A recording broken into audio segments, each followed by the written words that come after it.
Oi pessoal, tudo bem? Espero que sim. Hoje venho fazer a resenha para vocês desse livro aqui, cujo título é Frida Kahlo. Ele foi escrito por Nadia Fink, ilustrado por Pitu Saá, publicado pela editora Shirimbot. Eu achei esse nome super diferente, eu nunca tinha ouvido falar no nome dessa editora, e ele é da coleção Anti-Princesas. Para conferir, é só ficar por aqui. Eu acho interessante, eu acho muito interessante essa coleção Anti-Princesas, porque ela fala realmente de mulheres reais, mulheres que existiram, que viveram suas vidas e que fizeram algo significativo, algo que vale a pena ser contado para outras pessoas, para outras crianças, homens e mulheres, enfim, para que realmente inspire a mudança, inspire o trajeto, inspire você ser real, né? Porque muitas vezes a questão de príncipes, gente, desculpa o barulho aqui, tá bom? Que eu moro numa rua meio movimentada.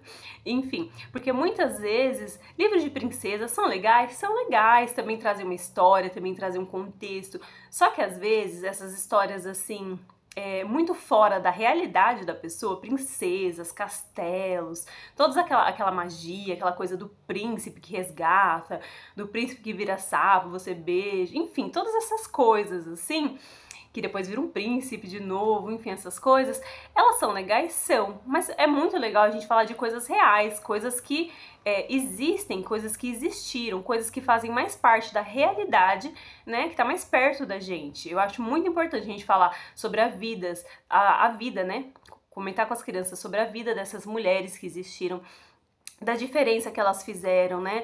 E que muitas vezes não foi fácil, como a Frida Kahlo, como a vida dela mesmo, não foi fácil, ela passou por diversas dificuldades. Esse livro, gente, ele é muito legal. Ele é indicado aqui, aqui tá até falando, né? A classificação dele é de 7 a 11 anos. Esse livro aqui, ele tem etiqueta que ele não é meu.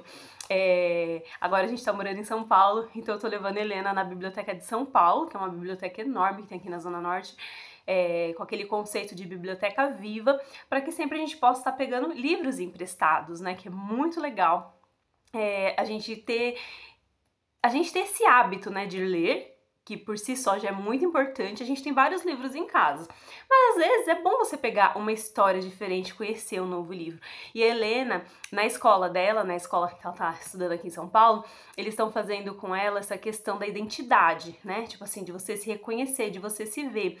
E tem a questão do autorretrato. Então a professora trabalhou com ela, tá trabalhando, né, nesse semestre, a questão do autorretrato. Então a Helena fez o autorretrato dela, conforme a Frida Kahlo, sabe, assim, inspirada. A professora contou um pouco da história. E a gente tinha um livro em casa da Frida Kahlo, mas não temos mais. Esse livro a gente deu de presente para uma pessoa, né, uma criança que fez aniversário, a gente deu. E a Helena hoje em dia tá sentindo falta desse livro. Aí a gente foi na biblioteca e pegamos esse livro emprestado e eu vou falar um pouquinho sobre ele pra vocês. Nesse livro, então, vai falar um pouco da Frida desde criança, e na sua infância, a casa que ela morava com os pais, e o pai era fotógrafo, então ela via nas fotografias dele o jeito que ele capturava, que ele percebia as imagens, e isso foi inspirando ela. Então, desde pequena, ela foi incentivada, foi livre para criar, que no caso ela já se tornou, né, pintora depois, mas ela assim sempre gostou de pintar, sempre gostou de desenhar, então ela via essas formas, ia colocando o jeitinho dela naquilo.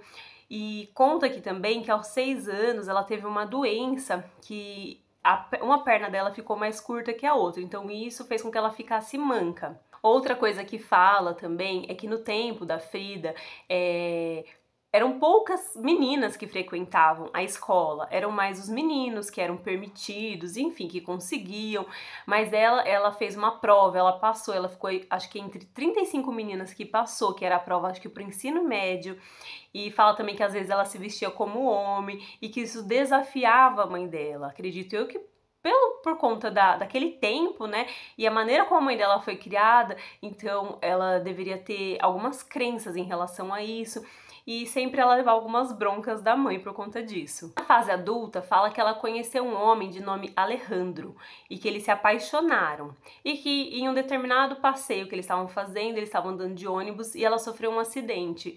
Esse acidente foi muito grave, ela ficou muito ferida. E devido à gravidade desse acidente, ela teve que ficar imobilizada assim por muito tempo, deitada na cama para que os ossos voltassem, né, a se regenerar. E devido a isso, o que aconteceu? Ela ficava muito tempo parada, então ela ficava entediada. Então a mãe teve uma ideia. A mãe pegou o cavalete, as tintas, tudo, e montou um cavalete improvisado de um jeito que mesmo deitada que ela conseguisse pintar. E a partir disso que aí começa aquela história, né, do autorretrato. Ela se autorretratou de várias maneiras, que foi exatamente isso que a professora da Helena tá trabalhando com eles esse semestre, que é bem legal. Depois de muitos meses de cama, a Frida se recuperou e ela já havia produzido vários trabalhos e ela queria a opinião de uma pessoa. Então ela foi procurar um artista que já era consagrado, que é o Diego Rivera. E, enfim, e várias coisas aconteceram e eles se casaram. Eles se casaram por 2 vezes, porque, enfim, vários altos e baixos, né? Teve desamores, várias coisas aconteceram na vida dela. E outros fatos também. E mais pro final da vida da Frida, né, ela pegou uma infecção, era pra ela ficar mais reclusa em casa, mas mesmo assim ela ainda fazia coisas, ia na rua, enfim, e isso foi enfraquecendo a saúde dela, até que realmente ela acabou a falecer. A história de vida dela é uma história bonita, sabe? É uma história de superação, é uma história de sustentar quem você é, de ir atrás dos seus sonhos, de mesmo no momento das dificuldades, você buscar algo que te traga alegria, que te traga felicidade, que te traga realização. Eu acho uma super inspiração, sabe? Pra gente apresentar para as crianças, né, dessa fase de idade que já entendem melhor. Tudo bem que a Helena tem 5 anos, ela ainda não é dessa faixa etária aqui, mas ela gosta de ouvir, sabe, a história. Então, assim, depende muito da criança, né? E claro, alguns detalhes também, você que é pai ou mãe ou educador, enfim, você pode deixar de lado, mas o que é relevante mesmo é isso, é a questão da superação, a questão da vida dela como foi, essas coisas realmente inspiram, né, gente, porque na vida real a gente passa por dificuldades, e ela, no caso, ela passou por muitas dificuldades em relação à saúde, desde criança ela já tinha uma perna mais curta, depois sofreu esse acidente, depois, né, ficou impossibilitada de várias coisas, uma coisa que ela queria muito era ter filhos, só que por conta da estrutura dela, dos ossos, né, enfim, o corpo dela não ia aguentar uma gravidez. Então foi um sonho que acabou ficando, né? Infelizmente ela não conseguiu realizar. Então, assim, é uma vida real, né? De desamores, desencontros, de desilusões, mas de coisas reais, coisas que a pessoa viveu, coisas que a pessoa enfrentou e que mesmo na dificuldade ela tirou alegria. Então eu acho esse livro muito bonito pela sua história, pelo seu teor. É isso, gente. Espero que vocês tenham gostado, né, dessa resenha. Se gostaram, não esquece de clicar no gostei, compartilha, né, com quem você acha que vai ajudar, um educador, um pai, uma mãe, enfim. E deixa um comentário aqui pra eu saber. Obrigada, tá bom? Se você é novo por aqui, se inscreva no canal pra você não perder nenhum conteúdo. Muito, muito obrigada e até o próximo vídeo. Tchau, tchau!